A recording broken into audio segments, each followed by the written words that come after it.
Alrighty, good morning, everyone. Welcome back.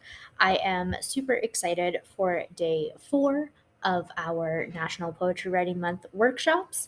Today, we're going to look at blackout poetry, eraser poetry, found poetry, and highlighter poetry. These are all just different names for the same thing. Our very first poem is one done by Tristan Matier.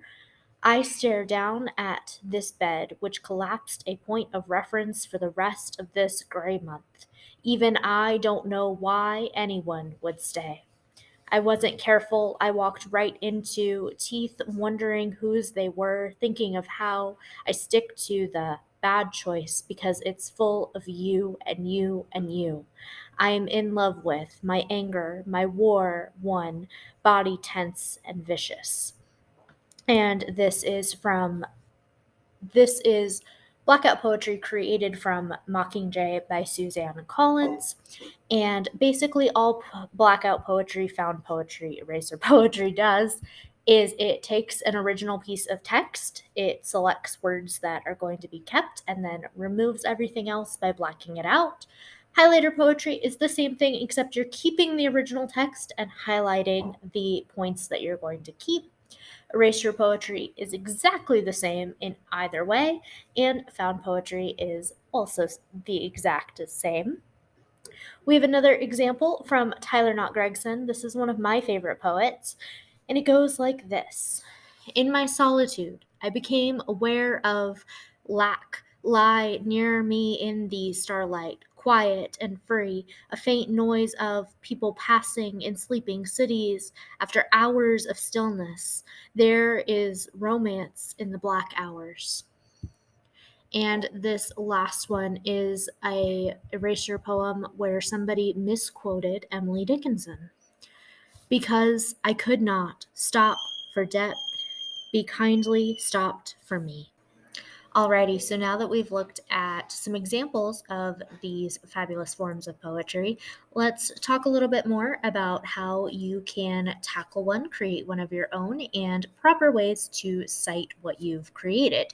So, one of my favorite ways to start a blackout poem is to go to the dollar store or to a Goodwill or to a library book sale or something like that and find a book that maybe I personally don't have an interest in reading, but I know there are a bunch of other copies of in the world. And I'll pick that up for an inexpensive amount and I'll flip to a random page with a highlighter or a Sharpie and I'll create a blackout poem right then and there from one page, whatever random page I land on. And I really love these because sometimes it's a subject matter that is new to me, or sometimes it's a conversation that I have only been part of from the outskirts, or maybe there's a phrase in there that I really love, and this is the best way to utilize it while still giving credit to the author without necessarily creating an after or a poem dedicated to them or something of that nature. I also really love that these forms of poetry are super accessible. So you can take something that you've written and create a new level of it. You can take something that was given to you and create a new level of it. You can find random text on the internet and add new life to it. You can take a newspaper like the Emily Dickinson poem had. You can really create these from a lot of different places. And it's really, really neat to see the different shapes that the texts take on, to see how much space is between the lines that you kept and the things you didn't. And it really is just an awesome opportunity to let your imagination go wild. If you really want to challenge yourself, you can create a series of poems using the same source text. For example, I have seen a copy of Alice in Wonderland, and every single page is a new blackout poem. And the funny thing is, by the time you get to the end of the book, it is an entirely different story than Alice as we know Alice, which was really, really cool to see.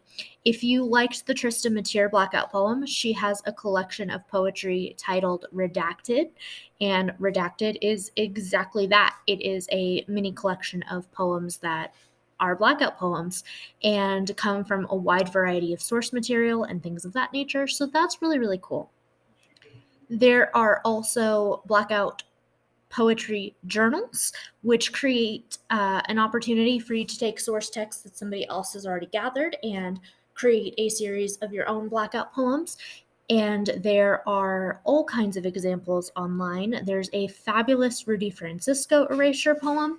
There are plenty of Sabrina Benin erasure poems and so many more opportunities. So this really is like one of the most accessible forms of poetry because you take something that's already created and you get to have fun with it. And it can be something you agree with, something you don't agree with, something you know, something you don't know. Like it really adds another layer depending on what your connection to the text is or isn't. So I hope you've enjoyed this mini workshop of Blackout poetry, eraser poetry, found poetry, and highlight poetry. Once again, they're all the same thing, just different terms based on different communities' preferences. And I'll be back again tomorrow with another mini workshop. I can't wait to see you then. Happy National Poetry Writing Month. Keep writing, everyone.